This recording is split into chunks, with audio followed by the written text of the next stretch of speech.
जय Hind students, Amit study centre 99 में आपका बहुत बहुत स्वागत है। क्लास 12 द नागरिक शास्त्र का महत्वपूर्ण अति लघुत्तरीय प्रश्न, जो कि यह प्रश्न 2 नंबर का पूछा जाता है और यह प्रश्न हर साल पूछे जाने वाले हैं और हम आपको एक एक क्वेश्चन समझा कर बताएंगे और यह यूपी बोर्ड एग्ज़ाम 2025 के लिए बहुत ही महत्वपूर्ण होगा। तो देखिए, पहला प्रश्न पूछा गया है। आप मेरे चैनल पर नए हैं तो लाइक सब्सक्राइब शेयर जरूर करें। पहला क्वेश्चन पूछा है, सोवियत संघ कितने गणराज्यों को मिलाकर बनाया गया था? इसके हर मामले में किसका प्रभुत्व था? पूछ रहा है कि जो सोवियत संघ है वह कितने गणराज्यों को मिलाकर बनाया गया था। और दूसरा चीज़ कह रहा है कि हर मामले में किसका, मतलब किसी भी मामले पर किसका प्रभुत्व था, किसका दादागिरी चलता था।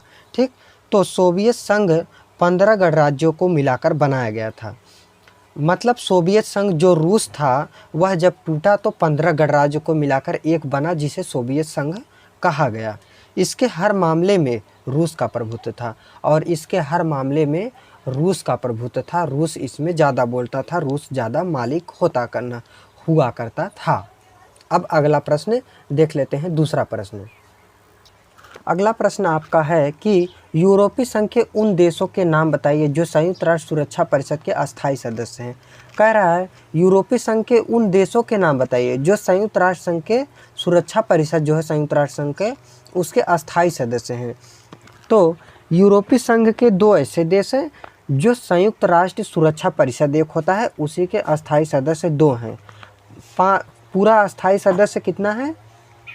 5 है। अमेरिका, ब्रिटेन, फ्रांस, रूस, चीन।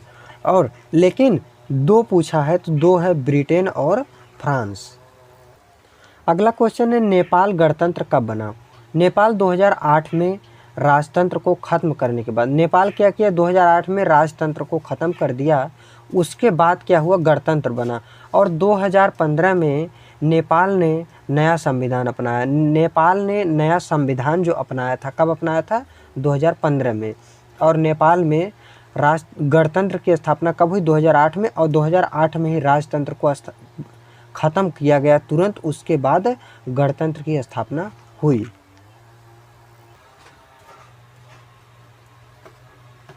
अगला क्वेश्चन पूछा गया है कि संयुक्त राष्ट्र संघ की 4 एजेंसियों के नाम बताइए जो सामाजिक और आर्थिक मुद्दे से निपटने का काम करती है। कह रहा है कि संयुक्त राष्ट्र संघ की 4 ऐसी एजेंसियों के नाम बताइए जो सामाजिक और आर्थिक मुद्दों से निपटने का काम करता है। तो पहला है विश्व स्वास्थ्य संगठन WHO। दूसरा है संयुक्त राष्ट्र संघ विकास कार्यक्रम UNDP। तीसरा है संयुक्त राष्ट्र संघ मानवाधिकार आयोग UNHRC। चौथा है संयुक्त राष्ट्र संघ शैक्षिक एवं सांस्कृतिक संगठन UNESCO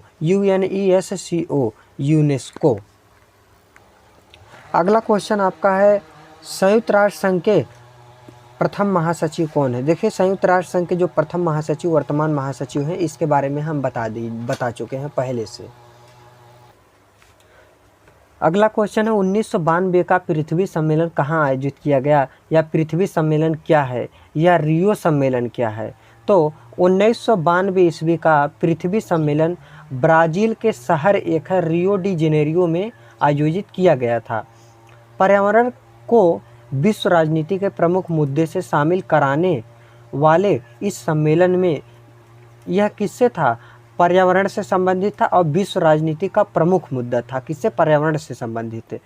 और इसमें शामिल कितने थे? 170 देश शामिल थे, 1000 स्वयंसेवी संगठन शामिल थे, अनेक बहुराष्ट्रीय निगमों ने भाग लिया। सभी लोगों ने मिलकर क्या किया? पर्यावरण के प्रति इसको रोकने के लिए, इससे समझौता करने के लिए पृथ्वी सम्मेलन या रियो सम्मेलन 1992 में ब्राज़ील के शहर रियो डी जेनेरियो में किया गया था। क्योटो प्रोटोकॉल क्या है, या इस पर हस्ताक्षर कब किया गया? और क्योटो प्रोटोकॉल कब किया गया था? तो 1992 में भी क्योटो प्रोटोकॉल भी वही है। 1997 में इस प्रोटोकॉल पर सहमति बनी, 1997 है। क्योटो प्रोटोकॉल का एक अंतर्राष्ट्रीय समझौता है जिसमें औद्योगिक देशों के लिए ग्रीन हाउस गैसों के उत्सर्जन को कम करने के लक्ष्य निर्धारित किए गए। क्योटो प्रोटोकॉल क्या है? एक अंतर्राष्ट्रीय समझौता है जिसमें औद्योगिक जो भी उद्योग वाले देश थे उनको ग्रीन हाउस गैस के उत्सर्जन को कम करने का लक्ष्य, ये कहा गया कि ग्रीन हाउस गैसों का उत्सर्जन कम करें। जापान के क्योटो शहर में, यह कहाँ पर हुआ था? जापान के क्योटो शहर में 1997 में इस प्रोटोकॉल पर सहमति बनी। इस पर सहमति कब बनी? 1992 में, 1997 में, और हस्ताक्षर जो हुआ था वह 1992 में ही हस्ताक्षर हो गया था।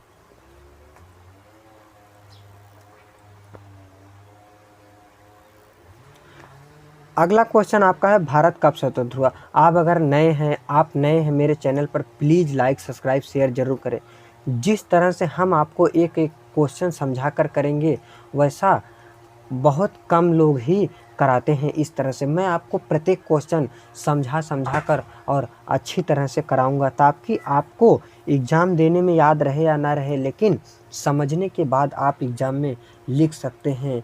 देखिए, बहुत ही ज़रूरी होता है जब आपका समय हो पढ़ने लिखने का, 1 घंटे 2 घंटे आप पढ़ लिख लीजिए, उसके बाद आप अपना घूमिए टहलिए, मोबाइल चलाइए, कुछ भी करिए, बस जो पढ़ने का समय है आप एक बार पढ़ लीजिए, उसके बाद कुछ भी कीजिए, कोई बात नहीं। चलिए क्वेश्चन देखते हैं। भारत 14 से 15 अगस्त 1947 की मध्य रात्रि को स्वतंत्र हुआ। भारत कब हुआ? 14 से 15 अगस्त 1947 के मध्य रात्रि, मतलब बीच रात में लगभग 12-1 बजे स्वतंत्र हुआ। जो स्वतंत्र भारत के प्रथम प्रधानमंत्री हैं वह पंडित जवाहरलाल नेहरू थे। इस रात संविधान सभा के एक विशेष सत्र को संबोधित किया गया। संविधान सभा के विशेष सत्र को संबोधित किया गया, ठीक उसी रात को। उनका यह प्रसिद्ध किसने किया? उन्होंने एक भाषण, एक विशेष सत्र को संबोधित किया, पंडित जवाहरलाल नेहरू ने। उनका जो यह प्रसिद्ध भाषण था उसे भाग्यवधु से चिर प्रतीक्षित भेंट या ट्रिस्ट विद डेस्टिनी के नाम से जाना गया। कहेगा कि भाग्यवधु से चिर प्रतीक्षित भेंट नामक जो भाषण किसने दिया? पंडित जवाहरलाल नेहरू ने दिया। फिर पूछेगा ट्रिस्ट विद डेस्टिनी के नाम से प्रसिद्ध कौन है या कौन इस भाषण को दिया है? तो पंडित जवाहरलाल नेहरू ने दिया है। अगला क्वेश्चन आपका है, आज़ादी के समय हिंदुस्तान के सामने विकास के कितने मॉडल थे? आज़ादी के समय हिंदुस्तान के सामने विकास के कुल 2 मॉडल थे। पहला था उदारवादी यानी पूंजीवादी मॉडल, दूसरा था समाजवादी मॉडल। अब पूंजीवादी मॉडल या उदारवादी मॉडल क्या होता है? यह मॉडल यूरोप के अधिकांश हिस्सों और संयुक्त राज्य अमेरिका में अपनाया गया था। यह जो पूंजीवादी था वह कहाँ पर? अमेरिका में अपनाया गया था। समाजवादी, यह मॉडल सोवियत संघ में अपनाया गया था। अगला क्वेश्चन है, योजना आयोग की स्थापना कैसे हुई थी? तो योजना आयोग की स्थापना मार्च 1950 में भारत सरकार द्वारा एक सीधे साधे प्रस्ताव के जरिए की गई थी। सीधे साधा एक प्रस्ताव था, उसी के जरिए किया गया था। कब? मार्च 1950 में योजना आयोग। यह आयोग एक सलाहकार की भूमिका निभाता था और इसकी सिफारिशें तभी प्रभावकारी हो पाती थी जब मंत्रिमंडल उन्हें मंजूरी दे। इसका अध्यक्ष प्रधानमंत्री होता है। इसका अध्यक्ष कौन होता? प्रधानमंत्री होता है। प्रभावकारी थी जब मंत्रिमंडल उन्हें मंजूरी दे, तभी इसकी सिफारिशों को लागू किया जाता था। इसका अध्यक्ष प्रधानमंत्री। अब यह योजना आयोग जो था यह बाद में नीति आयोग के नाम से जाना गया और यह नीति आयोग बन गया था। अब नीति आयोग का स्थापना कब हुई? 1 जनवरी 2015। भारत ने शांतिपूर्ण विश्व हेतु किस नीति का पालन किया था? तो स्वतंत्र भारत की विदेश नीति में शांतिपूर्ण विश्व का सपना था। जो हमारा स्वतंत्र भारत था उसका सपना यह था कि शांतिपूर्ण विश्व हो। इसके लिए उसने गुटनिरपेक्षता की नीति का पालन किया। भारत ने गुटनिरपेक्षता की नीति का पालन किया। गुटनिरपेक्षता की नीति को पंडित जवाहरलाल नेहरू ने लाया था। भारत ने इसके शीत युद्ध के उपजे तनाव को कम करने की कोशिश की। भारत ने क्या किया? शीत युद्ध का जो तनाव उपजा था उसको रोकने की कोशिश की और संयुक्त राष्ट्र संघ के शांति अभियानों में अपनी सेना भेजी। शांति अभियानों में अपनी सेना भेजी किसने? भारत ने। आपातकाल के दौरान कौन सा संविधान संशोधन पारित किया गया? आपातकाल के दौरान 42वां संविधान संशोधन पारित किया गया। इस संशोधन के जरिए संविधान के कई हिस्सों में बदलाव किए गए। कब किया गया? 42वां संविधान संशोधन पारित किया गया था आपातकाल के दौरान और इसके जरिए कई संशोधन बदलाव किए गए। देश की विधायिका के कार्यकाल को, देश की जो विधायिका कार्यकाल था उसे 5 साल से बढ़ाकर 6 साल करना इन्हीं बदलावों में से एक था। विधायिका के कार्यकाल को 5 साल से 6 साल बढ़ा दिया गया। कब? आपातकाल के दौरान, जो 42वां संविधान संशोधन हुआ था। देखिए यह क्वेश्चन कितनी बार पूछा गया है। चिपको आंदोलन क्या था? फिर दूसरी तरफ से पूछा गया है चिपको आंदोलन क्या था, यह किस राज्य से संबंधित है। फिर पूछा है चिपको आंदोलन क्या था, यह किस राज्य में चलाया गया है। चिपको आंदोलन का प्रारंभ किस राज्य से हुआ था। चिपको आंदोलन से आप क्या समझते हैं। मतलब यह प्रश्न हर साल पूछ जाता है और पूछ सकता है 2025 में। वर्ष 1973 में उत्तराखंड, कहाँ पर? उत्तराखंड में। तब उत्तर प्रदेश एक भाग था। उत्तराखंड किससे निकला है? उत्तर प्रदेश से निकला है, उसी का भाग था। 1973 में एक गांव में स्त्री पुरुष जंगलों में पेड़ों की व्यावसायिक कटाई के विरोध में एकत्रित हुए। पुरुष और महिला एकत्रित हुए, एक व्यावसायिक कटाई हो रहा था, उसमें एकत्रित हुए। उन्होंने अपने विरोध को जताने के लिए एक नई तरकीब अपनाई, एक नया तरीका अपनाया। इन लोगों ने पेड़ों को अपनी बाहों में घेर लिया ताकि उन्हें काटने से बचाया जा सके। उन्होंने पेड़ को घेर लिया ताकि उसे बचाया जा सके। यह विरोध आगामी दिनों में भारत के पर्यावरण आंदोलन के रूप में परिणित हुआ और यह विरोध पर्यावरण आंदोलन के रूप में बदल गया और चिपको आंदोलन के नाम से प्रसिद्ध हुआ।